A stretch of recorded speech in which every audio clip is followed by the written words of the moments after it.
한마디로 운전자는 떼는 상황이었다 이겁니다. 이런 상황에서 도주 우려가 없다.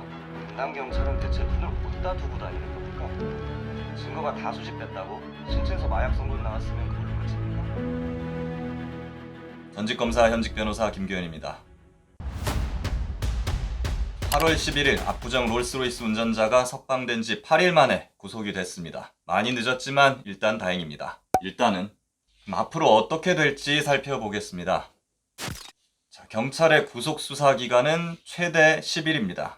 8월 11일에 구속됐으니까 8월 20일까지가 최대입니다. 최초에 체포돼 있었던 기간을 산입하면 적어도 8월 18일까지는 검찰에 송치하는 게 안전할 수 있습니다. 그 다음 검찰이죠. 검찰의 구속기간도 10일인데 검찰은 한 번에 걸쳐서 10일 연장 가능합니다. 그래서 최대 20일입니다. 그러니까 운전자는 경찰 10일, 검찰 20일 합쳐서 한 달 안에는 무조건 기소가 됩니다. 이 운전자의 범죄는 크게 두 가지죠. 1번 롤스로이스로 사람 친 거, 2번 마약 투약, 소지, 더 나아가면 매매. 우선 마약 범죄는 마약수사대에서 따로 수사를 한다고 하니까 이건 나중에 보겠습니다. 오늘은 롤스로이스 사고 부분만 볼게요. 자, 적용 가능 죄명은 크게 세 가지인데 1번 살인죄, 최대 사형, 무기 5년에서 30년 이하 징역입니다.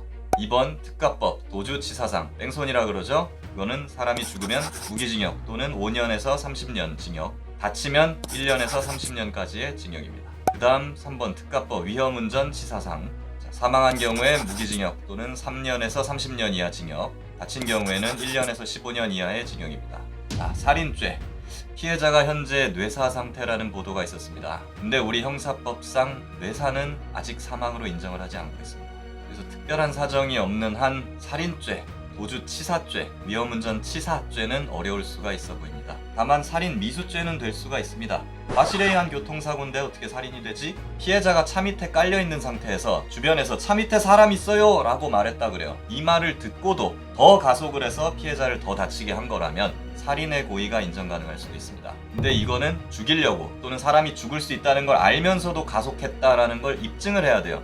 그래서 경찰과 검찰의 입증 과정이 대단히 어려울 수 있습니다.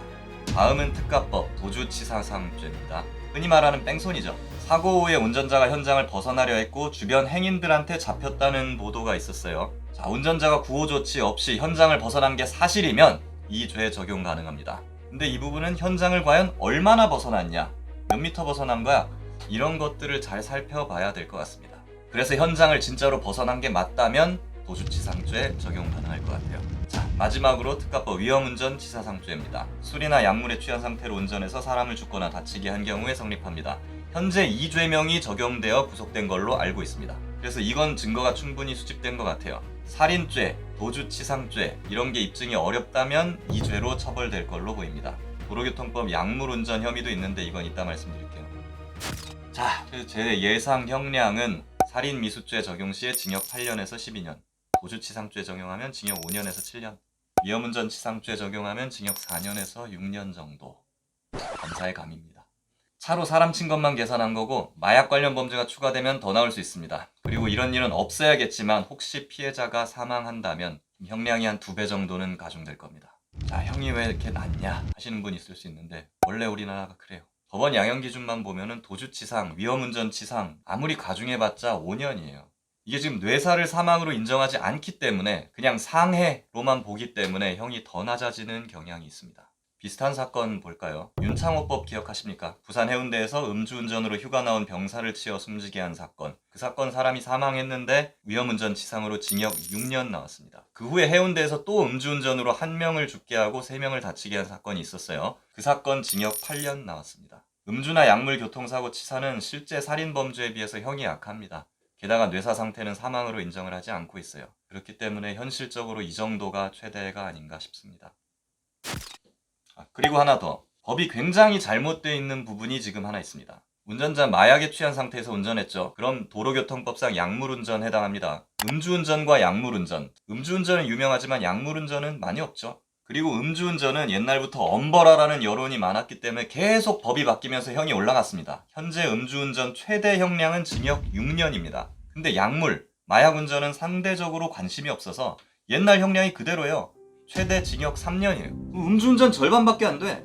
이거 법 개정해야 됩니다. 국회의원님들 관심 좀 가져주십시오. 피해자분께서 하루빨리 깨어나시길 빕니다. 그리고 이 사건이 엄정하게 수사되길 바라고 엄정히 수사하실 담당 수사관 검사님들을 응원하겠습니다.